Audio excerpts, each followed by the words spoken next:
Alors, bonjour, chers frères et sœurs, bonjour, bonsoir, ça dépend de l'heure à laquelle vous allez recevoir la vidéo de votre serviteur Mathieu Dago. Alors, les frères, il y a un ami qui m'a envoyé un message d'encouragement pour dire que, dans le message, je cite, « Toi, Mathieu Dago, j'aime tes vidéos tout simplement parce que toi, tu ne te moques pas de la mort ou bien de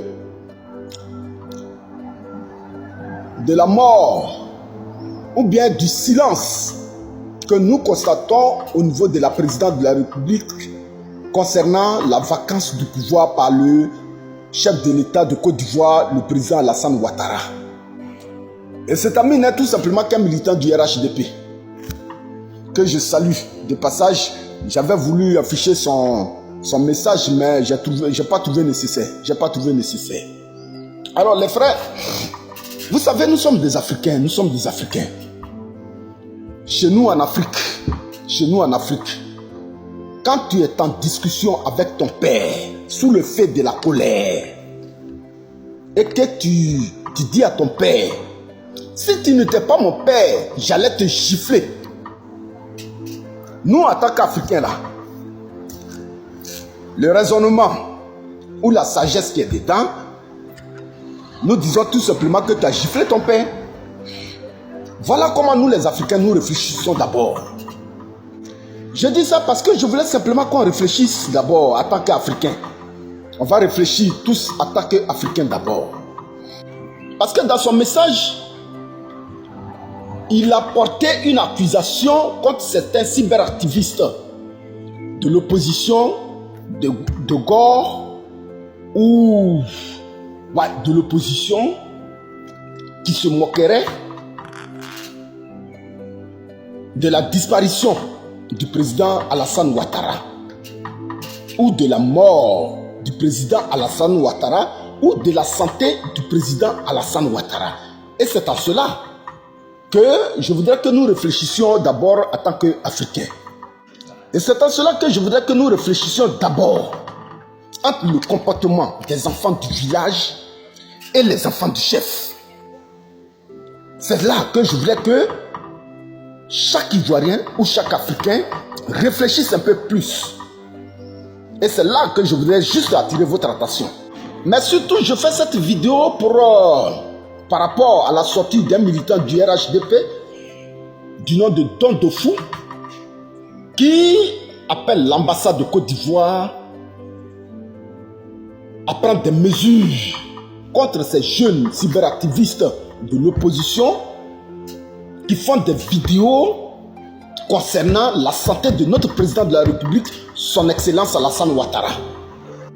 Vidéo dans laquelle il a appelé à l'incapacité de l'ambassadeur de Côte d'Ivoire en France vis-à-vis des agitations de ces jeunes militants ou de ces enfants du village. Alors on va comparer ensemble entre le comportement des enfants du village et les enfants du chef du village. On va comparer ensemble. Les enfants du village, leur préoccupation, la question qu'ils posent, où se trouve leur chef du village?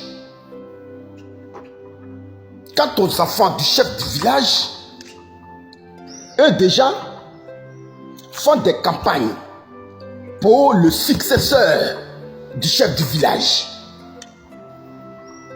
C'est-à-dire les enfants du chef du village font une campagne déjà pour leur frère qui est successeur du chef du village. En Côte d'Ivoire, nous ne savons pas comment est-ce que se porte aujourd'hui le président de la République, son Excellence Alassane Ouattara. Mais déjà, des campagnes se font pour sa succession. Des campagnes se font autour du successeur, de l'héritier du président de la République. Parce qu'aujourd'hui, les Ivoiriens savent que le président ne va pas bien. La santé du président aujourd'hui là est à l'ordre du jour.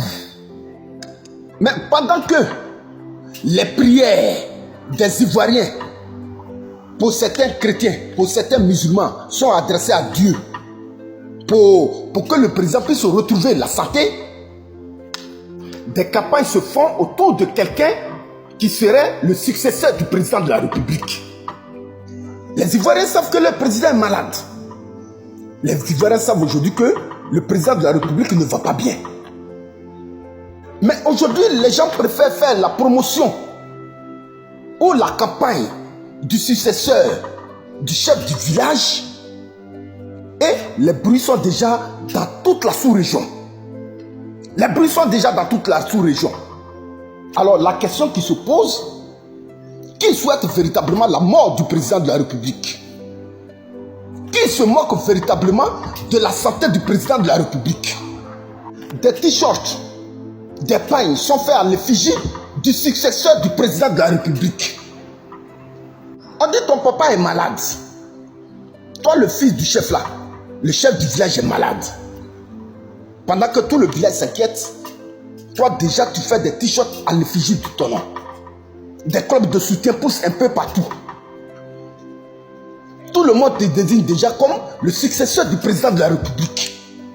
Alors, qui se moque de la mort du président de la République, son excellence Alassane Ouattara? Qui anticipe véritablement la mort du président de la République, son excellence Alassane Ouattara? Réfléchissons en tant qu'Africains. Et là, je parle seulement que des soutiens qui se font autour du successeur du président de la République, hein, à qui cela ne m'aime pas, à qui cela ne dérange même pas. Regardons un peu sa nomination accélérée de vice-président de la République de Côte d'Ivoire. Réfléchissons en tant qu'Africains d'abord. Hein. Pendant que les Ivoiriens n'ont pas les nouvelles de leur président, tout un système se forme déjà autour, n'est-ce pas, du président de la République. Alors que nous, Ivoiriens, nous savons que notre constitution a été modifiée depuis 2016. Cette constitution qui donne la latitude au vice-président de la République de prendre les rênes du pouvoir à cas de vacances du pouvoir du président de la République. La constitution a fait été déjà modifiée. Ce n'est pas le président de l'Assemblée nationale qui succède au président de la République en cas de vacances de pouvoir. C'est le vice-président de la République. Mais regardez comment sa nomination a été accélérée. Alors, pour te dire, mon frère Dofou, militant du RHDP zélé, voilà autant d'indices qui aujourd'hui confortent la position de ces jeunes qui font des vidéos pour demander où est le président de la République. Où est le président de la République de Côte d'Ivoire, son excellence Alassane Ouattara? Où est notre chef? Peut-être c'est la manière qu'ils le disent qui ne te plaît pas. Peut-être c'est la manière de communiquer qui ne vous plaise pas. Mais c'est la vérité qu'ils disent. Leur message est peut-être mal perçu parce que, par rapport peut-être à leur bord politique. Alors, juste pour te dire, mon frère Dofou, entre ceux qui font ce genre d'agitation autour du successeur du président de la République et ceux qui demandent où est le président de la République, ce n'est pas à ceux-là qu'on va jeter la pierre. Ce n'est pas à ceux-là qu'il faut dire que l'ambassadeur de Côte d'Ivoire en France ne fait pas son travail. Voilà autant d'indices qui indiquent véritablement qu'il y a une mafia qui se passe autour de la mort du président de la République. Et c'est là que tu devrais réfléchir en tant qu'Africain pour te poser la question de savoir, mais entre ceux qui fêtent aujourd'hui, ceux qui font du bruit autour du successeur du président de la République, et ceux qui demandent où est leur chef, c'est là que tu dois réfléchir en tant qu'Africain. À qui profite la mort du président de la République? À ces jeunes-là? Moi, je te dis tout simplement non.